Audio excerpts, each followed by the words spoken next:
सध्याच्या अवकाळी पावसाला निसर्ग जबाबदार नसून जगातील सर्वात श्रीमंत माणसांपैकी एक बिल गेट्स हा जबाबदार आहे का? आणि मी असं का बोलवते त्यापूर्वी एक क्लिप बघा, त्यानंतर मी सांगतो तुम्हाला. बिल गेट्स ने पूरे वर्ल्ड के ऊपर एक्सपेरिमेंट कर दिया और किसी की आवाज तक नहीं निकली. बिल गेट्स की जियो इंजीनियरिंग का कमाल चल रहा है ये. तर मग मी आता तुम्हाला सांगतो की नेमकं सोलार जिओ इंजिनिअरिंग हा मुद्दा काय आहे.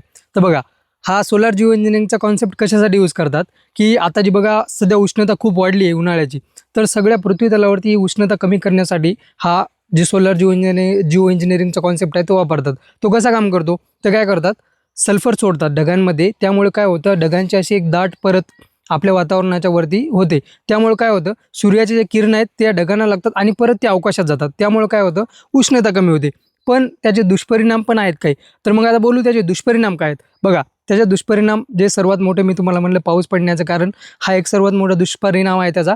त्यानं काय होतं, पावसाचं वेळेचं जे चक्र आहे ते बिघडतं. कधीही कुठेही पाणी पडू शकतं, कधी कधी कुठं पाणीच नसतं आणि कुठं कुठं पडलं तर भयानक. जसं तुम्ही पाहू शकता सध्या खूप ठिकाणी एकदम जास्त बर्फाच्या ज्या गारा आहेत त्या पडलेल्या आहेत.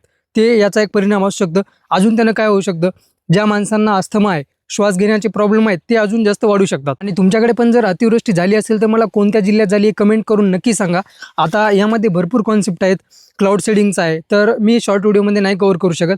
जर मला या व्हिडिओला तुमचा रिस्पॉन्स चांगला भेटला तर यावर एकदम डिटेल व्हिडिओ मी बनवेल आणि तुम्हाला सगळं एक्सप्लेन करेल. तत्पूर्वी चॅनलला सबस्क्राईब केल्या बगैर जाऊ नका. आणि अजून एक सर्वात महत्त्वाचा मुद्दा म्हणजे सगळ्याच्या ऑनलाईन गोष्टी जे तुम्ही पाहताय ऐकताय या गोष्टींना बळी पडू नका.